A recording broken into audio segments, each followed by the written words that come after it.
Abba is only 3 months old and is fighting the biggest battle of his life, to survive acute malnutrition. He and his mother Fatima were referred to this medical facility in Maiduguri just in time. It's hunger. He needed breast milk and I needed food in order to provide him with that.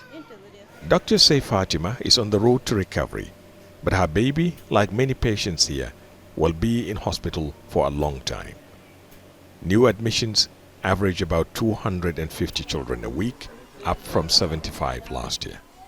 It's very overwhelming because even though our doors are always open for patients that are malnourished with complications, but as far as the hospital is concerned now, we are almost at 100%.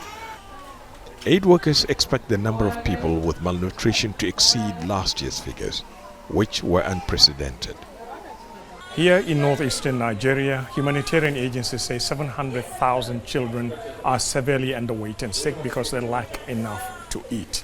Doctors say most of them face life-threatening conditions. And this isn't the lean period yet, when food reserves are at their lowest and crops aren't ready for harvest yet.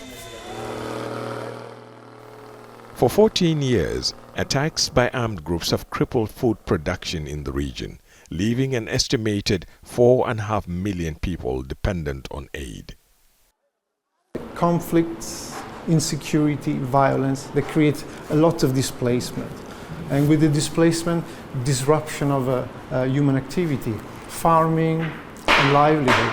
And on top of this also, we have also the massive inflation that's coming this year.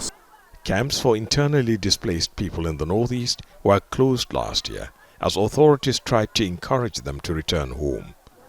But with attacks from armed groups still a threat, many are reluctant to leave. And with conflicts in Ukraine and more recently Sudan draining resources from increasingly fatigued donors, humanitarian workers say the outlook for these children isn't bright. For now, mothers are focusing on what they can control, keeping their babies alive. Ahmed Idris, Al Jazeera, Maiduguri, Northeast Nigeria.